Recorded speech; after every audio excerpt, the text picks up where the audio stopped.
NASCAR has the Atlanta Motor Speedway for the second time in the 2021 season, and in pretty shocking fashion, Kurt Busch dominates and picks up his first victory of the 2021 season.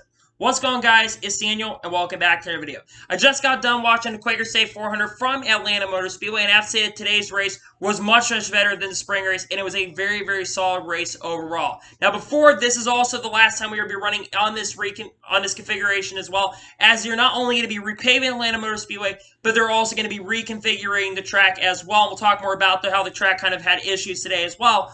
But basically, they are going to be repaving and reconfiguring the track after today's race is concluded, which is unfortunate because you've been on the surface since 1997, and unfortunately, they will be repaving and reconfiguring the racetrack, which has also caused a lot of controversy as well. So now let's go ahead and just jump straight into race. Before the green flag drop, Mark Truex Jr. would have to drop to the rear field. He basically had failed twice on inspection. The deck lid had issues in the first time, and in the rear tail or something, had issues on the rear tail of the car as well, which kind of unfortunately would put him into the rear of the field. So on the inside, he had Chase Elliott and Kyle Busch would start on the outside. Chase Elliott actually would be able to get the race lead and pull away for a while. And then Kyle Busch, about 15 laps later, was way faster than Chase Elliott. His car started falling off around 15 laps into the run, and Kyle Busch was able to eventually take the race lead. And then the competition caution would come out again. There's competition caution once again, and would come out on lap 25 of the event. We go back racing. Denny Hamlin won the race off pit road. Kyle Busch really struggled on pit road today. Denny Hamlin was able to win the race off pit road, and he was able to take the race lead and lead for a few laps. And then Kyle Busch was able to pass him within a lap or two and was able to get the race lead. On that restart as well, you would see one of the only major wrecks that happened in this event. Cody Ware tried to make it 4 wide. I don't understand why he's trying to make it 4 wide on the restart. And unfortunately, he would collect Daniel Suarez and Ricky Stenhouse Jr., who are two drivers kind of on the bubble. And Daniel Suarez did not have a good run this past weekend at Road America coming into this event. He had a lot of momentum up until a couple weeks ago. And unfortunately, because of that, and he was really good last year at Atlanta, unfortunately, because of Cody Ware's stupidity trying to make it 4 wide, I don't understand why you make it 4 wide on lap 31 of the event when you're really not going to be running up front anyways, contending for the victory. Unfortunately, Cody Ware took out Daniel Suarez and Ricky Stenhouse Jr. Unfortunately, because both those guys have been having solid years overall, and unfortunately, guy that's been running 30th to 35th a majority of the year has unfortunately kind of cost two drivers unfortunately fall out of contention in this race, which is really unfortunate to see. We go back racing on lap 36 with Kyle Busch, race leader, and Denny Hamlin on the inside, and then Kurt Busch a few laps, and we'll talk a lot more about Kurt Busch. Kurt Busch's car was really starting to come in at this point. Kurt Busch was able to pass Denny Hamlin. He started catching Kyle Busch and was really fast. And Kyle Busch eventually was able to pull away, and Kurt Busch's car kind of started getting tight up to this point. And then Ryan Newman also pitted around 10 laps to go into stage. Ryan Newman, apparently his tire right front had corded, unfortunately, and he would bring it down pit road. Meanwhile, Kyle Busch would come out the final corner, and he would win stage 1 here at Atlanta Motor Speedway.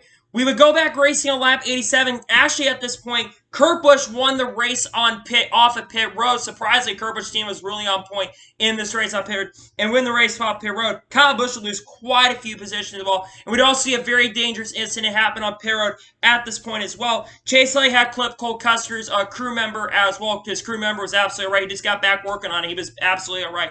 Thank God for protection of helmets and stuff and safety on pit road, because that could have been extremely dangerous, and lucky that pit crew member was all right. You also had an incident between Kevin Harvick and Mark Truex Jr. were starting to claw their ways up to the front. They would actually get some damage on contact coming into pit road, and they would have to come back down pit road to fix the damage. So on the restart, you have Kurt Busch on the inside and Kyle Busch on the inside. One thing that was really going on also at this point, Kurt Busch was able to get the race lead. But what ended up happening was rain was in the forecast potentially for today's event. And we started seeing some strategy take place. You would see they would all come down the road to basically take tires, and field tires were really, again, Atlanta chews up tires extremely because the track is 25 years old. So tires definitely were a main issue in this event, and they would all come down the road.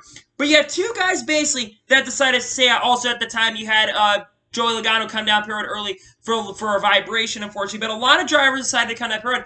And then Eric Almirola and Ryan Preece thought there maybe was a chance that rain could affect. And it actually ended up starting sprinkling up to that point. But unfortunately, rain never really came. And they would have to come down pit road. And Kurt Busch was able to reassume the race lead. And he was able to pull away and win stage 2 here at Atlanta Motor Speedway in pretty dominating fashion, stage number 2.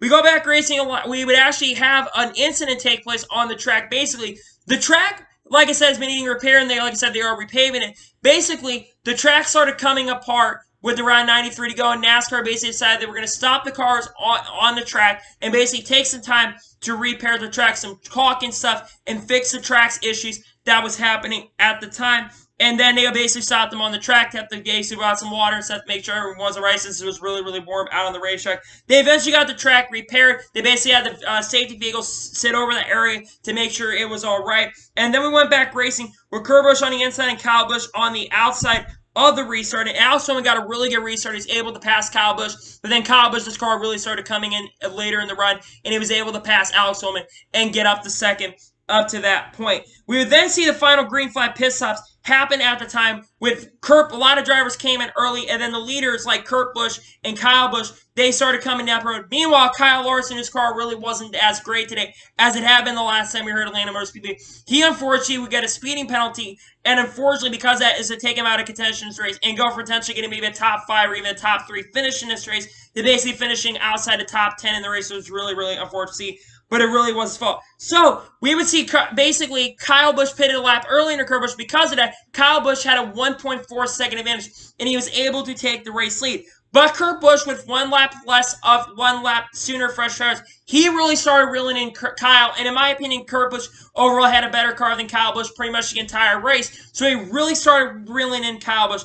And then the big moment of the race happened with around, I think, 30 laps to go in his event, as Kurt Busch's teammate Ross Chastain played similar to games to what happened the last year in Atlanta Motor Speedway, where Joe Logano kind of affected Kyle Larson. Basically, the same situation happened. Ross Chastain kind of affected Kyle Busch, and then Kurt Busch was able to take the lead with around 30 laps to go. Kurt Busch was able to take the lead around 30 laps to go in the event. And then it basically became a cat and mouse game to determine, because Kurt Busch's car started becoming a little bit tighter and became a lot looser. This finish was very, very similar at points of the 2011 Atlanta finish. It was a very, very awesome finish throughout the event. You had Kyle Busch starting to close in, then Kurt Busch was starting to pull back. And then you had Kyle Busch closing in again, and Kurt Busch starting to pull back. Really, the big moment of this event, was around 6:05 to go, is when Kyle Busch got into the outside wall and lost a lot of ground, and Kurt Busch was able to hold off a hard-charging Kyle Busch. And coming off the final corner in really dominating fashion, Kurt Busch pulls away to about a 1-second lead and comes off the corner and picks up his first win of the 2021 season in really dominating fashion. Let's be honest with you. Did anybody coming in this event think that Kurt Busch was not only going to win today's event, but did anyone think that he was going to dominate? I mean, don't get me wrong. Kurt Busch has had a lot of momentum. It's had a lot of speed in the last, 6-7 weeks. He's been really on a roll with a lot of top 5s and a lot of top 10s. And I thought today Kurt Busch is definitely going to run top 5 and maybe have some chance to win.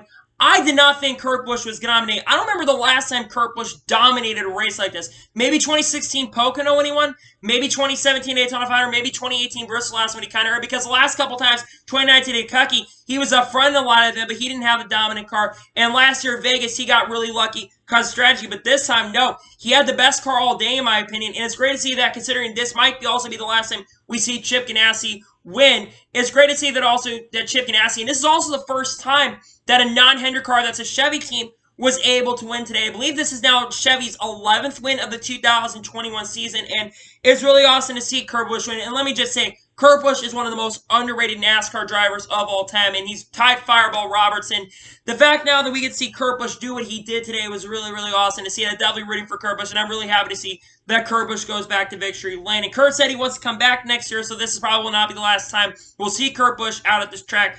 But man, Kurt Busch winning was really, really awesome to see. I was happy to see that Kurt Busch won. He had the best car, in my honest opinion. So anyway, let's go ahead and go through the race result of today's event. So Kurt Busch wins today's event.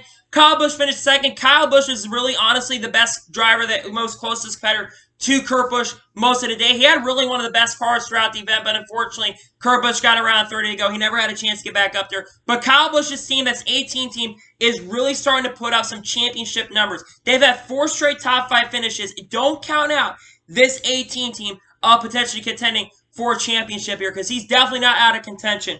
Mark Truex Jr. finishes third. Mark Truex Jr. had to claw his way, and in my opinion, this puts him, in my opinion, back in the championship hunt. They have been struggling over the last 8 to 10 weeks, really up to this point, and now they're finally contending for really good finishes. The fact they had to crawl back from basically an issue before the green flag even started, the fact they crawled back to third place finish is really great to see. Alex Bowman finished fourth. Did not expect him to be the best Hendrick car day overall. Yeah, Alex Bowman ran top 5 pretty much the whole entire event. He did not have the best car, but had second or third place car a majority event. It's great to see Alex Bowman run up front and definitely showing a lot of speed here. Great to see that the 48 team showed a lot of speed. Ryan Blaney finishes 5th, ran top 10 a lot of day. Ryan Blaney with a much-needed run this weekend here at Atlanta, finished 5th in today's race.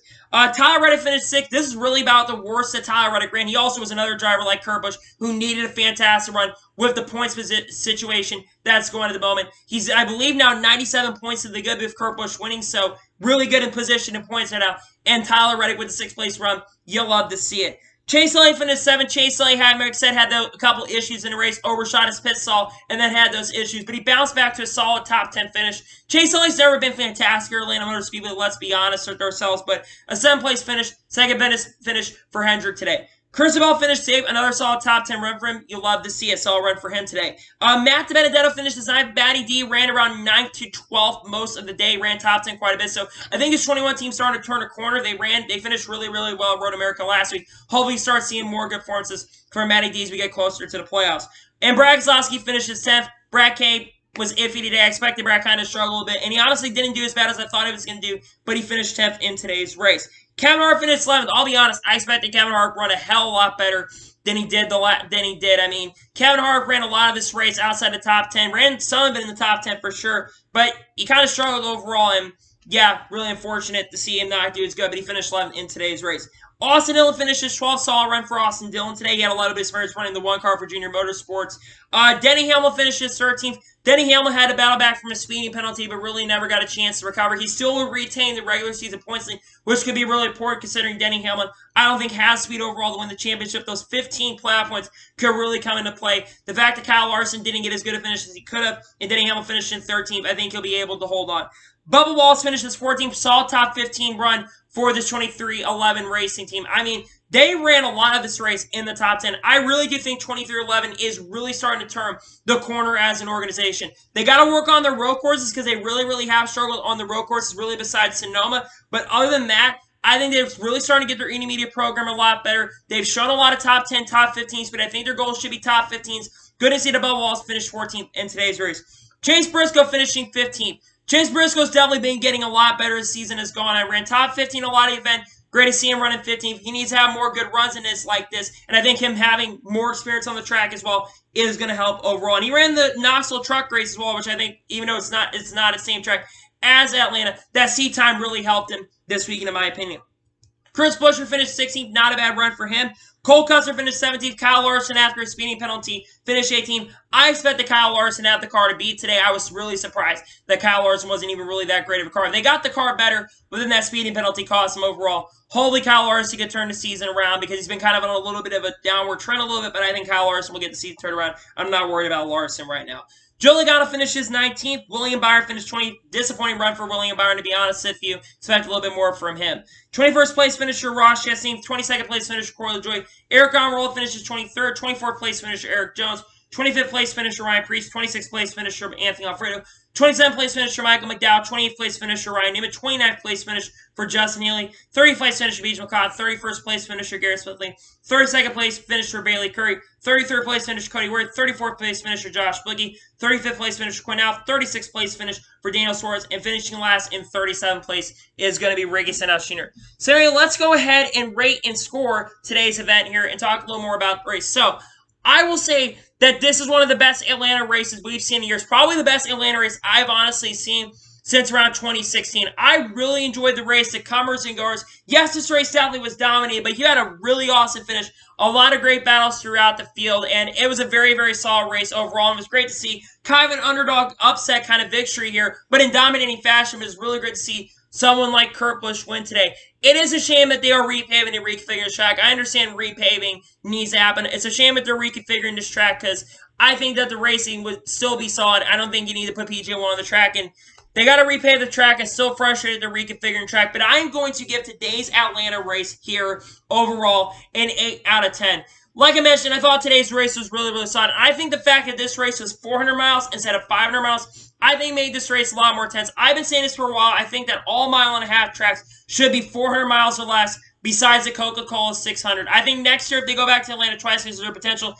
that they go by choice. I mean, the attendance for today's race was really not that good. I mean, maybe they shouldn't have 2 events personally, but I think that if they're going to do one single event next year, if they do run 1 or 2 events, they need to have both races 400 miles. I think it's going to be more of an entertaining race like we saw today than the 500 mile. I expected this race to be a little more entertaining, but it was honestly very, very surprisingly good, and I really enjoyed today's race. So, anyway, that is game for today's race review from Atlanta Motor Speedway. I want to thank you guys for watching. Please subscribe to my channel, turn notifications on so you're notified when a video does go live on my channel.